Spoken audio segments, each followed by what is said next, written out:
अध्याय 1976 एशो। मैं। झांग हुआन का चेहरा उन शब्दों को सुनकर शर्मिंदगी से लाल हो गया।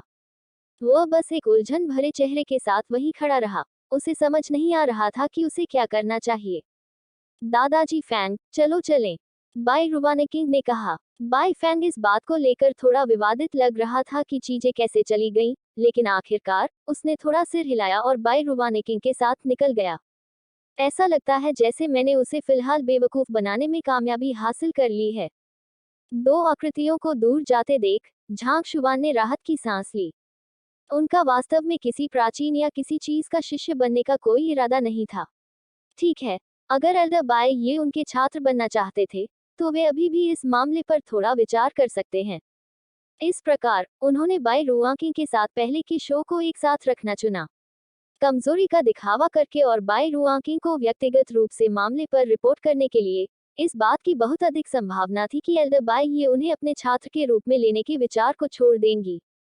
इस मुद्दे को सुझाने के बाद झांग शुबान जल्दी से अपने घर वापस चला गया। जब वह निवास के दरवाजे से गुजरा, तो उसने देखा कि डैन शियाओटियन अभी भी अपनी तलवारबाजी का अभ्यास कर रहा था। उत्तरार्ध तीसरे युवा मास्टर की तलवारबाजी के साथ अच्छी प्रगति कर रहा था, जिसने रूप और अवधारणा के मामले में लगभग 90% की महारत हासिल कर ली थी। इसके लिए पर्याप्त धन के साथ झांग हुआन ने उसके लिए कई बुनियादी अमर गोलियां खरीदी और उसे अपनी खेती पर कुछ मार्गदर्शन प्रदान किया। डैन शियाओटियन को अपनी खेती को प्राचीन ऋषि दो दान तक आगे बढ़ाने में ज्यादा समय नहीं लगा। जहां तक काओ चेंगली का सवाल है, अपने वासनापूर्ण स्वभाव के बावजूद जब वह खेती करने की बात आती है तो वह सन कियान की तुलना में बहुत अधिक मेहनती था। एक डाकू के रूप में वह ताकत के महत्व को जानता था। पर्याप्त मात्रा में मूल अमर गोलियां और उच्च स्तरीय साधना तकनीक प्राप्त करने के बाद उनकी खेती में उनकी प्रगति बेहद तेज थी। झांग हुआन के अधीन आने के बाद से पिछले 10 दिनों में वह ग्रेट सेज 2 डैन से ग्रेट सेज 3 डैन तक अपनी खेती को आगे बढ़ाने में कामयाब रहा था, और वह लगातार ग्रेट सेज 4 डैन की ओर बढ़ रहा था। इस दर पर वह अगले कुछ दिनों के भीतर प्राचीन ऋषि को एक सफलता के लिए आगे बढ़ाने में सक्षम होना चाहिए। झांग जुआन ने उन्हें अपने कमरे में वापस लौटने से पहले अपनी खेती के साथ अच्छा काम जारी रखने के लिए कहा। अब सफलता हासिल करने की बारी मेरी है। अपने पास मौजूद दूसरे ईथर टोकन का उपयोग करते हुए झांग हुआन ने एक बार फिर छद्म अमर दायरे स्वर्ग के पद दिव्य कला के माध्यम से तेजी से ब्राउज करने से पहले 100 मानक अमर गोलियां खरीदी।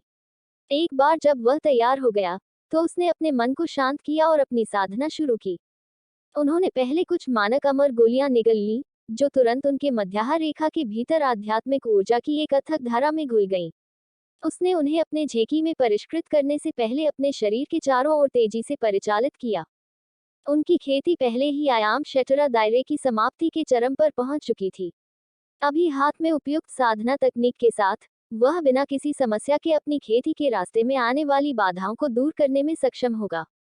जैसे ही उन्होंने मानक अमर गोलियों से आध्यात्मिक ऊर्जा को आत्मसात किया, उनकी झेकी गुणात्मक परिवर्तन से गुजरने लगी।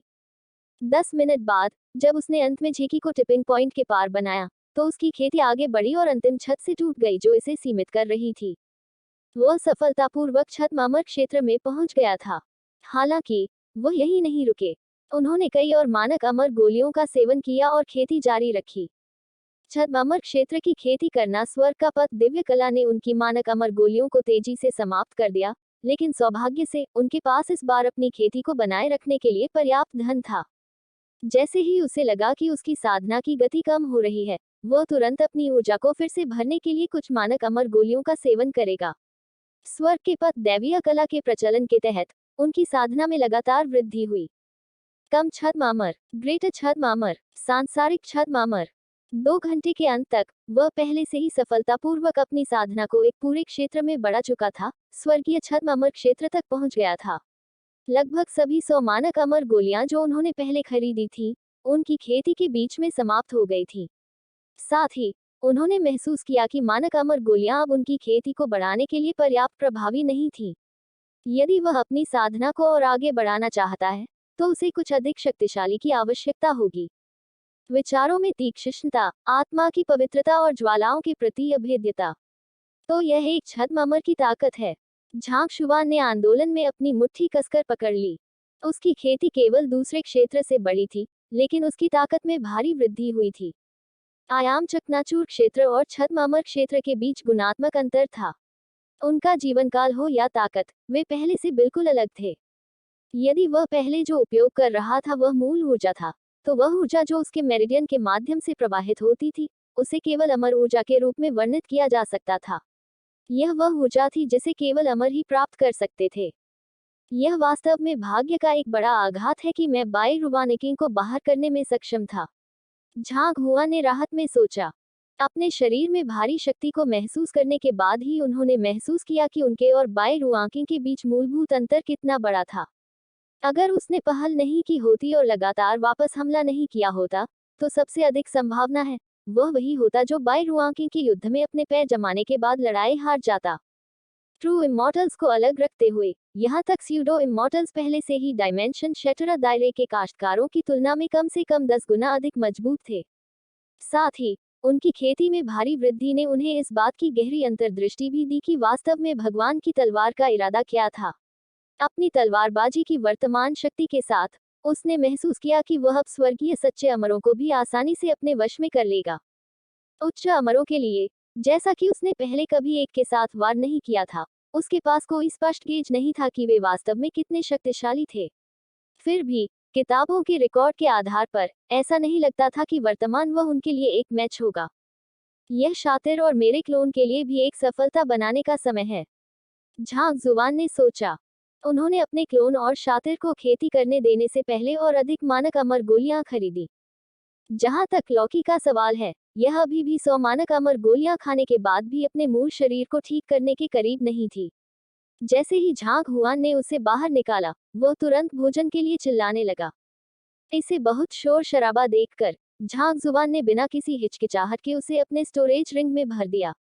बस यह सोचकर कि उसे कष्टप्रद डोंगसू लौकी से कैसे निपटना होगा, उसके लिए एक बड़ा सिरदर्द बन गया।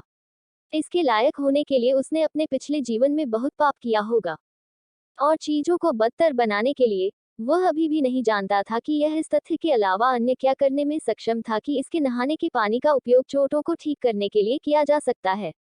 हो सकता है कि वह भविष्य में एक उच्च अमर को डोंगक्सू लौकी को विभाजित करने की कोशिश कर सके। यदि वह इतना भी जीवित रहने में सक्षम होता, तो वह भविष्य में इसे ढाल के रूप में उपयोग करने पर विचार कर सकता था।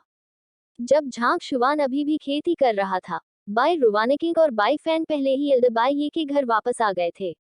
यह कैसा है? एल्डर बाई ये ने पूछा। युवा मालकिन ने व्यक्तिगत रूप से युवक के कौशल का परीक्षण किया है, इसलिए मैं उसे इसके बजाय बोलने की अनुमति दूंगी। बाई फैंग ने एक कदम पीछे हटते हुए कहा। दादाजी, झांग हुआन की तलवारबाजी वास्तव में भयानक है। वह सबसे बुनियादी तलवार कला को भी क्रियान्वित करने में असमर्थ है। मैंने अपनी साधना को उसके स्तर तक दबा दिया है और हमारे संप्रदाय की कुछ सबसे मौलिक तलवारबाजी के साथ उसका परीक्षण किया है, लेकिन यह पहले से ही उसे वश में करने के लिए पर्याप्त है। वह आपका छात्र बनने के लिए अयोग्य है, बाई रुवानिकिंग ने कहा।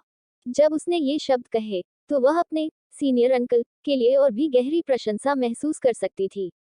संप्रदाय के भीतर ऐसे अनगिनत थे जो अपने दादा के छात्र बनने के लिए अपना सिर खुजलाते थे, लेकिन उनके वरिष्ठ चाचा को वास्तव में इसमें कोई दिलचस्पी नहीं थी। उसे ठुकराने के लिए किसी कार्य को करने के लिए इतनी परेशानी से गुजरना होगा।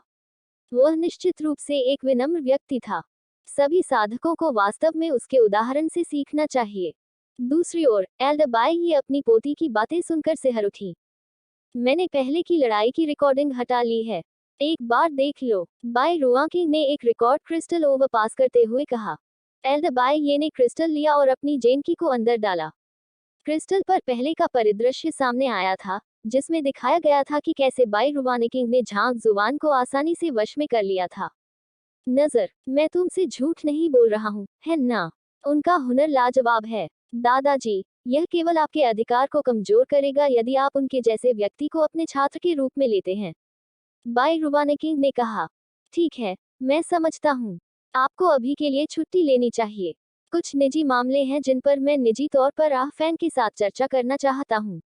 एल्डर बाई ये ने अपने हाथ की लहर के साथ उत्तर दिया। हाँ दादा, बाई रुआकिंग मुड़ी और कमरे से बाहर चली गई। कमरे से बाहर निकलने के कुछ ही समय बाद एल्डर बाई ये ने बाई फैन की ओर देखा और पूछा, इस मामले के बारे में आपका क्या विचार है? मुझे अपने भेष पर भरोसा है, लेकिन किसी कारण से मुझे ऐसा लग रहा था कि दूसरा पक्ष मेरे आने का अनुमान लगा रहा है। उसकी आंखें और हाव भाव झिलमिलाहट की बात करते हैं, लेकिन मैं उससे आश्वासन का एक संकेत महसूस कर सकता हूँ। ऐसा लगता है कि उसे इस बात की कोई चिंता नहीं है कि उसे मार दिया जाएगा। बाई फैंग ने अपने दिल में मौजूद शंकाओं का खुलासा किया। वह हमेशा एक बहुत ही समझदार और सावधान व्यक्ति रहे हैं। भले ही झांग जुआन ने एक अच्छा अभिनय किया था, फिर भी वह ध्यान से देख रहा था कि कुछ गड़बड़ है। अगर वह वास्तव में डरता था, तो वह भागने की कोशिश करता या मदद के लिए रोता। उसने उस तरह से प्रतिक्रिया नहीं की होगी। एल्डर बाई ये ने सहमति में सिर हिलाया। उन्होंने बाई फैंग के समान विचार भी साझा किए।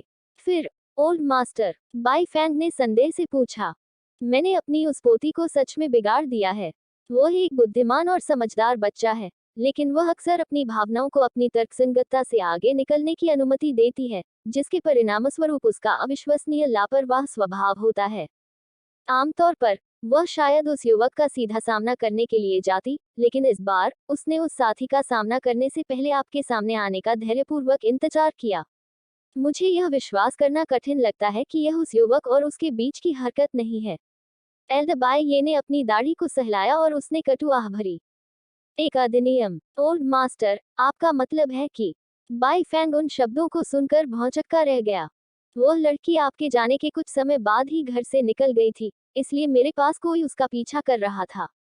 मेरे आदमियों ने बताया कि उसने मुख्य शिष्यों के पुस्तकालय में प्रवेश किया था और झांग हुआन के साथ एक निजी कक्ष साझा किया था। वह लगभग 2 घंटे तक सीधे निजी कक्ष में रही। एल्डर बाई ये ने बोलते हुए बाई फैंग को एक जे टोकन फेंक दिया। बाई फैंग ने जल्दी से टोकन पकड़ा और सामग्री को देखने के बाद उसके होंठ डरावने हो गए। एक पुरुष और एक महिला के लिए इतने लंबे समय तक एक निजी कक्ष साझा करना, क्या वास्तव में उनके बीच कुछ हो सकता है?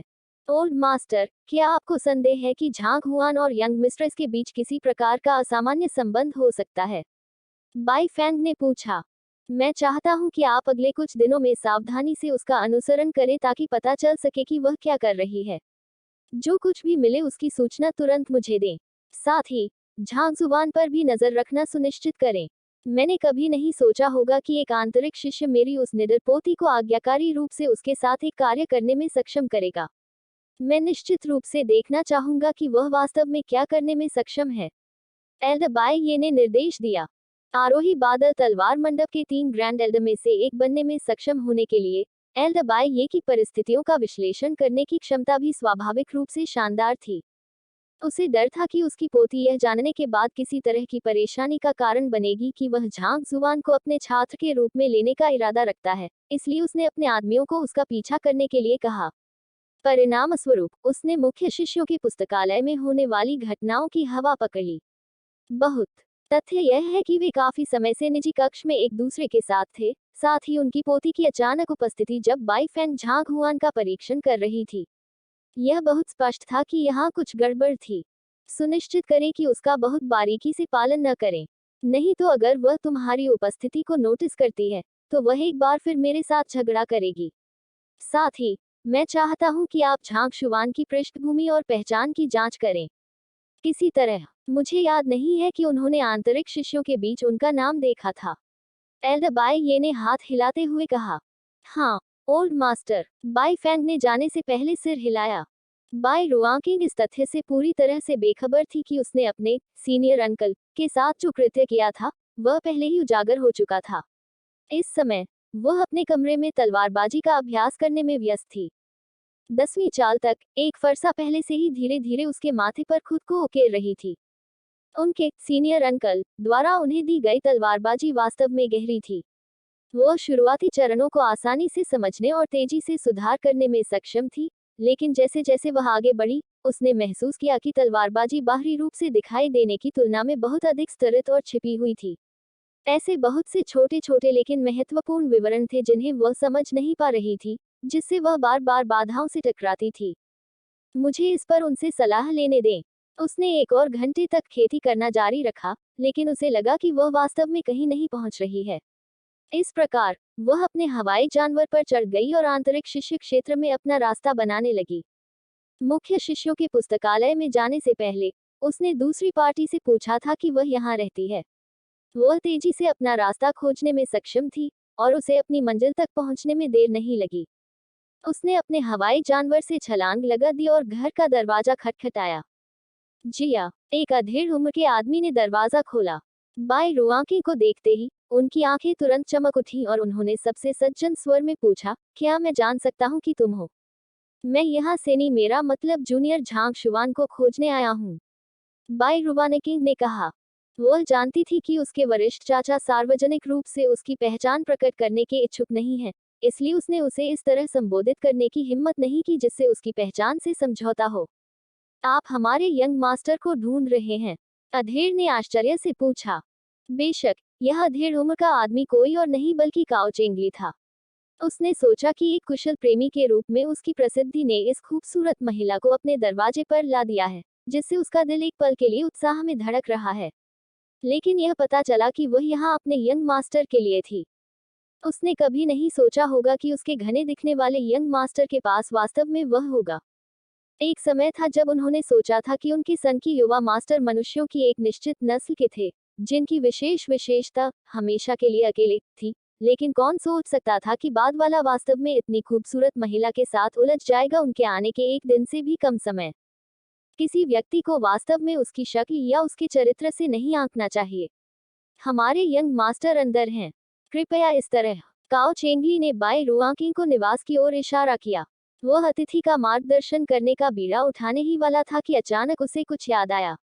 थोड़ा अजीब फेरबदल के साथ वह दरवाजे पर कदम रखने से पहले अपने दाहिने पैर पर चला गया।